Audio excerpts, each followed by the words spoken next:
Holi is over, but the celebrations of the colours of IPL continue.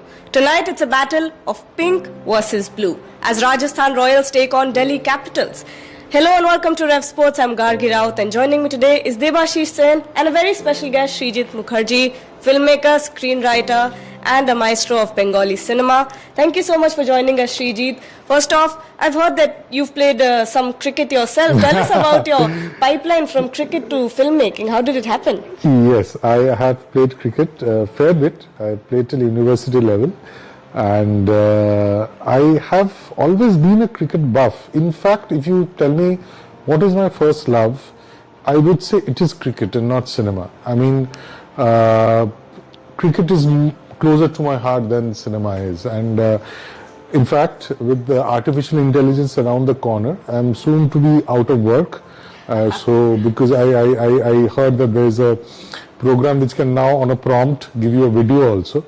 So I'm going out of work very soon, and I'm planning to join cricket journalism very soon. So it's definitely a undying passion, and not only playing cricket, reading about cricket, talking about cricket, and writing scripts around cricket. Obviously, Shabash Me Too was one of my favorite moments in my career, where I could actually make a film on my first and my undying passion, that is cricket.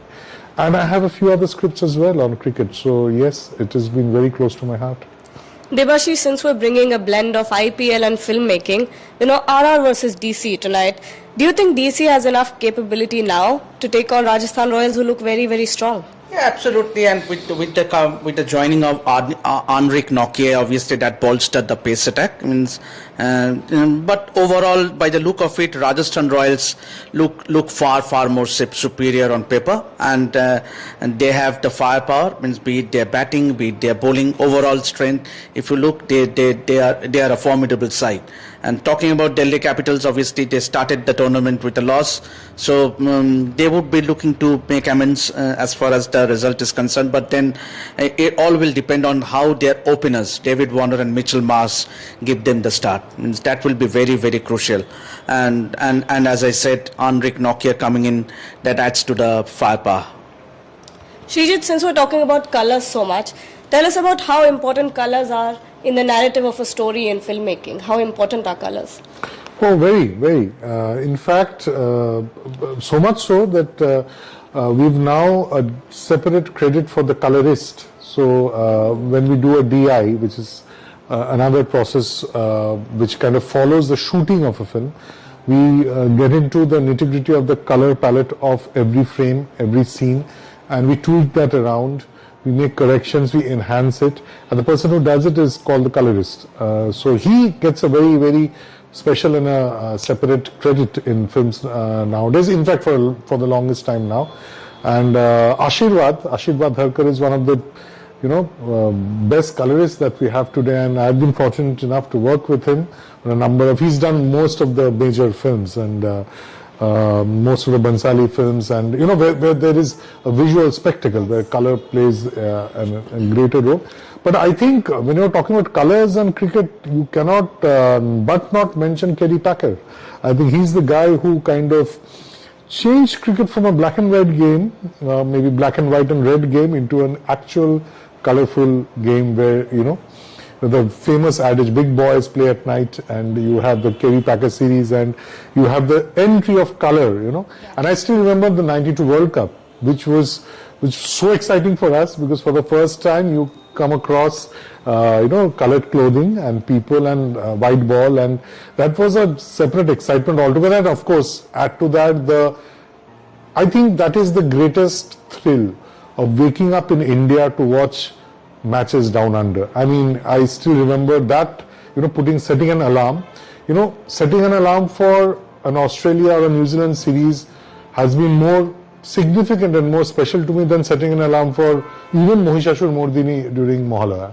Because for me, that is more Mohalaya than Mohalaya. That is, waking up in the middle of the night to watch, and in those days, obviously, you have a Simon Dool coming and ripping out the heart of the Indian batting, and you have 35 for 4 and 80 for 5 situations where the only man standing in this kit called Sachin Tendulkar. So, those days, from those days when you start watching cricket, you just wonder at the immense progress cricket has made, and of course, colored clothing plays a huge role there. Wonderful. And Devashish, talking about Delhi Capitals, Rishabh Pant's comeback is the most talked about story throughout this tournament. Taking on captaincy, taking on keeping and batting. How do you think he fared in the first match, and how excited are you to see him again? Obviously, 18 runs means you cannot judge by the runs he scored in that first match, but the sheer presence of him on the field leading the Delhi Capital side, it is a great story. Means obviously what a comeback he has had, means after that horrific accident in December 2022 to be coming back in 14 months and to be leading the side, Delhi Capital side, means that is what sport is all about. Means obviously these are great stories and inspiring as well. But then talking about the cricket, obviously he will have a lot more responsibility today, because remember Delhi Capitals have not won the first match, so a lot will depend on the captain. We saw what happened yesterday in Hyderabad, means 423 runs being scored, means who would have thought, means 500, in fact more than 500 runs being scored. Who would have thought that so many runs will be scored, means shattering so many records. So I think Delhi Capitals will have to come out of their skins, and obviously much will depend on their batting lineup with Pant as well, along with the Mitchell Marsh, David Warner, Shai Hope. So I think they will have a lot to do against a formidable Rajasthan Royals side. Srijit, the entire country had its eye peeled on this comeback. It's almost poetic. Talk about this comeback from a filmmaker's perspective. What do you see? I mean, it can't get better than this. I mean, someone up there is writing the most incredible screenplay for Rishabh Pant's biopic, because I think, I don't know how he will fare, but I can say this much. Even if a film is made where the last shot is him coming out to bat the first match, that itself is a goosebump film for you. To recover from such a horrific accident, as Mama correctly pointed out, and then to actually walk out on a cricket field, that itself is a huge achievement and a huge and the perfect script for a screenplay. So I don't know who's going to helm that. But You'll be hoping you do that, right? I am hoping that I make every biopic of every cricketer possible. So I am a hopeless when it comes to cricket biopics. I will leave everything that I'm doing. If someone offers me, I will just jump into any cricket related film. I'm that crazy about cricket, but I'm an aberration. But even for the normal filmmaker, I think a story like Rishabh Pant, or for that matter, a story like Yuvraj Singh, I don't know why UV's biopic is not being made. That is another screenplay sent from above, and that needs to be executed as a series, as a film, I don't know, but it just has to be made. These are stories we cannot lose out on, and these are stories which if you look at Indian cricket, there are so many such stories which just waiting to be made. You look at the rise of Gavaskar, the 1971 series. Before 83, there was 71. I have a script on that, and it is something which inspires. And then you have the spin quartet, and then you have just the rise of IPL is a story. Yeah. I mean, and it makes for a fascinating series. And I think Indian cricket is a treasure trove of stories which is just waiting to be made, and Rishabh is the latest addition to that. And talking about Rishabh Pant, Rishabh Pant is back now as the Delhi Capitals captain. DC have had a decline in the last 2 seasons. Do you think they finally have what it takes to make it strong? I still believe, if you ask me, they are still and not very potent as far as their bowling attack is concerned. Means obviously someone like Ishant Sharma, who means obviously he's a veteran now. Means Khalil Ahmed, he is not in the reckoning as far as the T20 World Cup, T20 format is concerned. So a lot depends on their spin bowling, the likes of Akshar Patel and Kuldeep Yadav. But compared to, if you look at the Rajasthan Royals side, means they are lot more formidable when you take take the likes of Trent Bolt or Avesh Khan. In the spin department, they have Ravichandran Ashwin. So they have a lot of variety in that bowling attack. And then talking about the batting department, someone like Sanju Samson, who has done incredibly well in that first match, scoring that 82 runs, and they have that Yashasvi Jaiswal, Dhruv Jurel, so Shimran Hetmeyer. So lot of options when it comes to their playing 11. So I think it will be a very, very challenging, daunting task, if you ask me. But in T20 format, anything can be possible. Who knows, a great innings from a David Warner or a brilliant all-round performance from Mitch Marsh can pave the way for Delhi Capitals to earn their first points. And to add to what Mama said, that I spent the last season just hoping that Akshar Patel is pushed up the order, and I really hope that this time that happens and he gets more opportunity to spend some time in the middle, because I think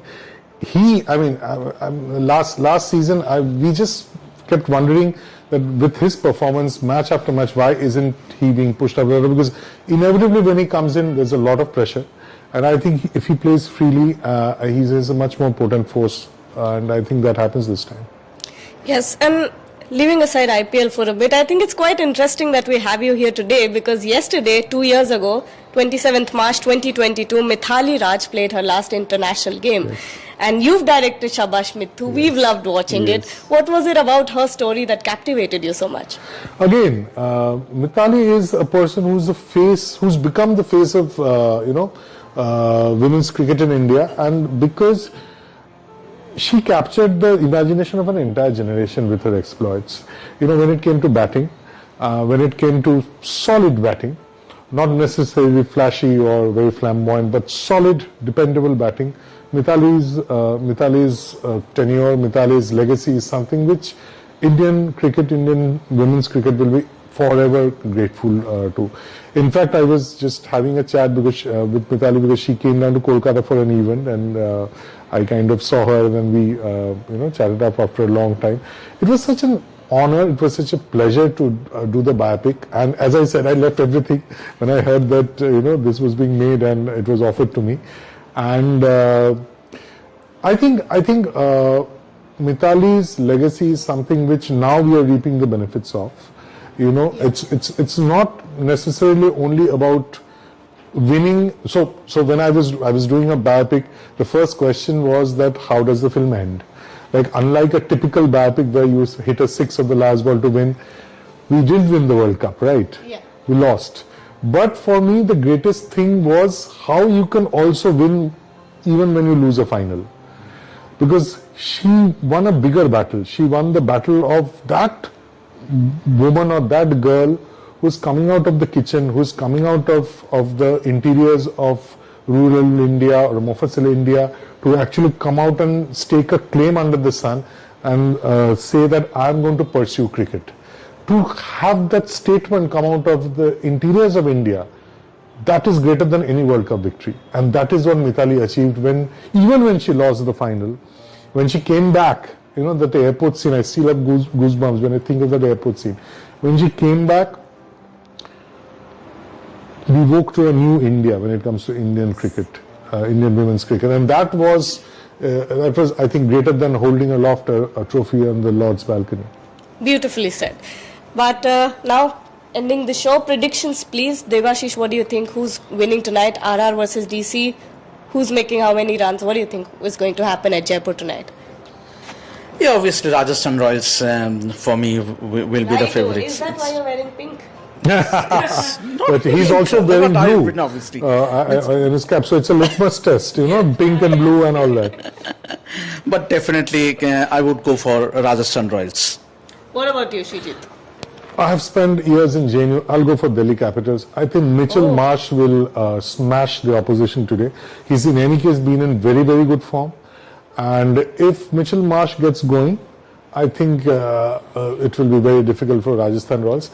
Though I will also keep an eye on Dhruv Jurel. I think he's been the find of the season, especially with the Test series. Yeah. And to have, so whenever the old timers, they run down IPL saying it's all pajama cricket and all that jazz. I just say IPL has given us Bumrah, IPL has given us now Dhruv Jurel and so many, Rishabh Pant, Yeah. you know, who've changed the way Test cricket is played and the way Test cricket is imagined much before the baseball or whatever has been, you know, pushed down our throat by the English media. I think I mean, baseball is like when it exists, or it has existed for the longest time, you know. So, so we've had, you know, Sehwag, we've had Rishabh Pant, and of course, given the legacy of IPL, we have people like Bumrah and now Dhruv Jurel. So I'll keep an eye on him as well. But for me, Delhi Capitals for today. Okay, so two contrasting predictions here, but that's the perfect note to end our show. We brought you IPL and a blend of filmmaking.